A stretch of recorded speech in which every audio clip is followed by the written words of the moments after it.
Hey guys, I'm Dallas the MadHatterSmurf, and thanks for clicking on my video. Today we're going to be doing one of those challenges that not too many people have done. We are going to be playing, this game right here. This game, Bennett Foddy getting over it. Oh my goodness. I will not lie, this is not the first time I've played this game. That win though. Like I was saying, this is getting over it with Bennett Foddy. That's not what I wanted to do. I'm going to be starting over. Alright, here we are again. Sorry it's been so long uploading videos. Things have been kind of crazy of late. Let's turn up your voice a little bit more. Their original view. Starting over is harder than starting up. Yeah, that's... If you're not ready for that, like if you've already had a bad I'm ready, day, Bennett. then what you're about to go through might be too much. I'm ready. Feel free to go away and come back.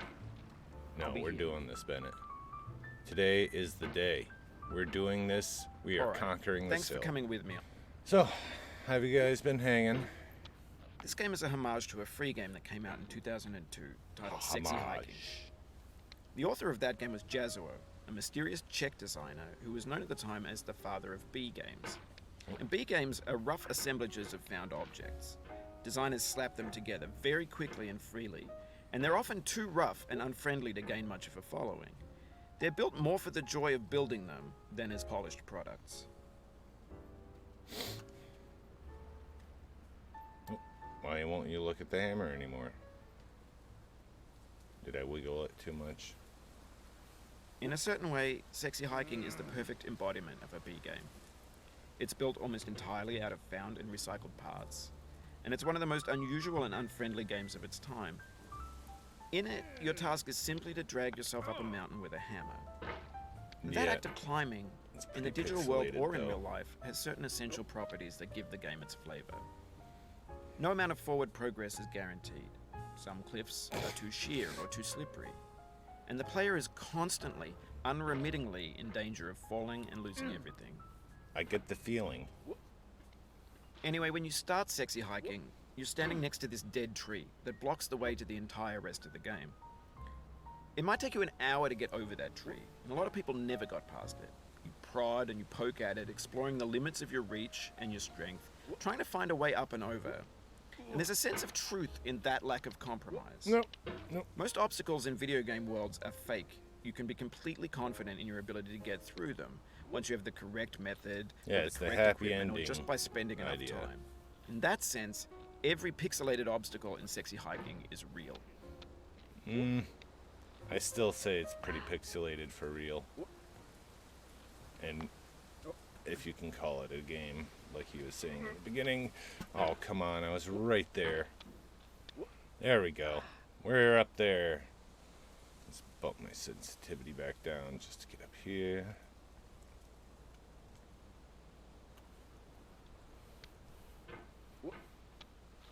I might want to bump my...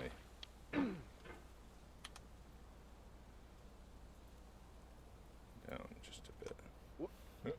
The obstacles in Sexy Hiking are unyielding, and that makes the game uniquely frustrating. But I'm not sure Jazuo intended to make a frustrating game. The frustration is just essential to the act of climbing, and it's authentic to the process of building a game about climbing. I kind of have a feeling... A funny thing happened to me as I was building this mountain. I'd have an idea for a new obstacle, and I'd build it, test it, Yeah? and it would usually turn out to be unreasonably hard. But I couldn't bring myself to make it easier. It already felt like my inability to get past the new obstacle was my fault as a player rather than as a builder.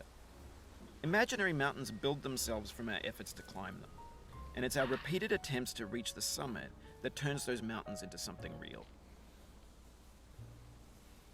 When you're building a video game world, you're building with ideas. And that can be like working with quickset cement. You mold your ideas into a certain shape that can be played with, and in the process of playing with them, they begin to harden and set until they're immutable, like rock. And at that point, you can't change the world, not without breaking it into pieces and starting fresh with new ideas. I think you mentioning breaking it into pieces right there is just to incite more anger.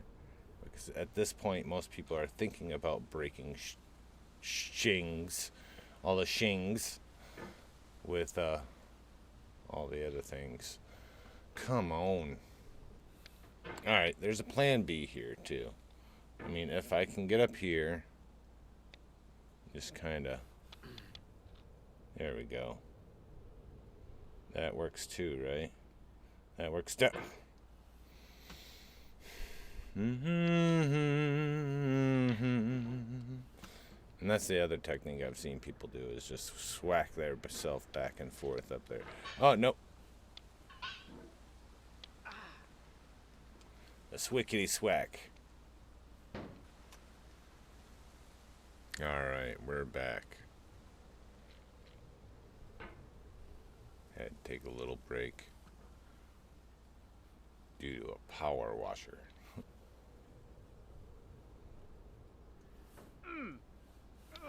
Wash our way right up this hill. Oh,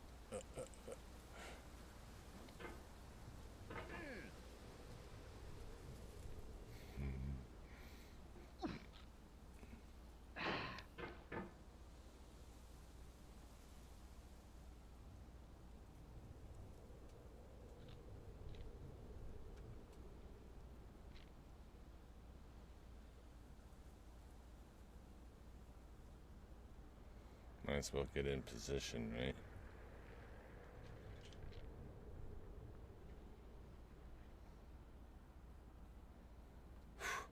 Alright.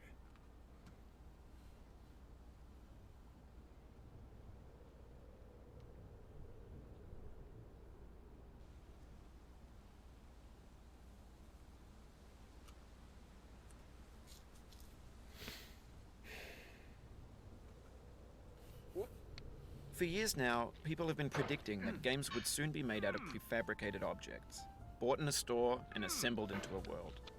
And for the most part, that hasn't happened, because the objects in the stores are trash. I don't mean they look bad or that they're badly made, although a lot of them are.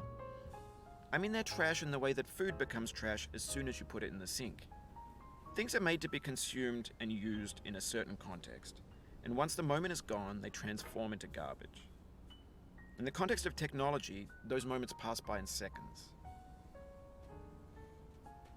So is this Over time, we've poured more and more refuse into this vast digital landfill that we call the internet. It now vastly outnumbers and outweighs the things that are fresh and untainted and unused. When everything around us is cultural trash, trash becomes the new medium, the lingua franca of the digital age. And you can build culture out of trash. But only trash culture. B games, B movies, B music, B philosophy. Are you done interrupting Maybe me? this is what digital culture is. A monstrous mountain of trash, the ash heap of creativity's fountain.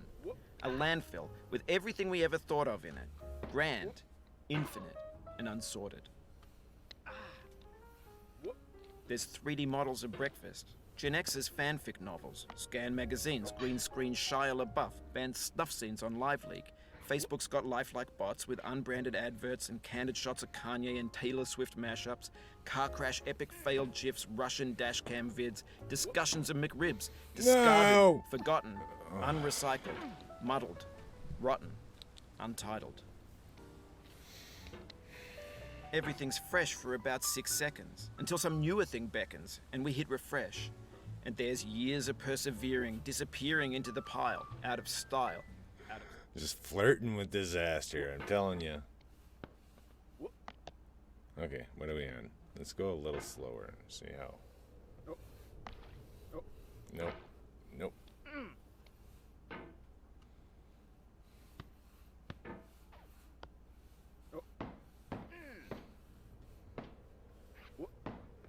Oh, I went too far. Sorry about that.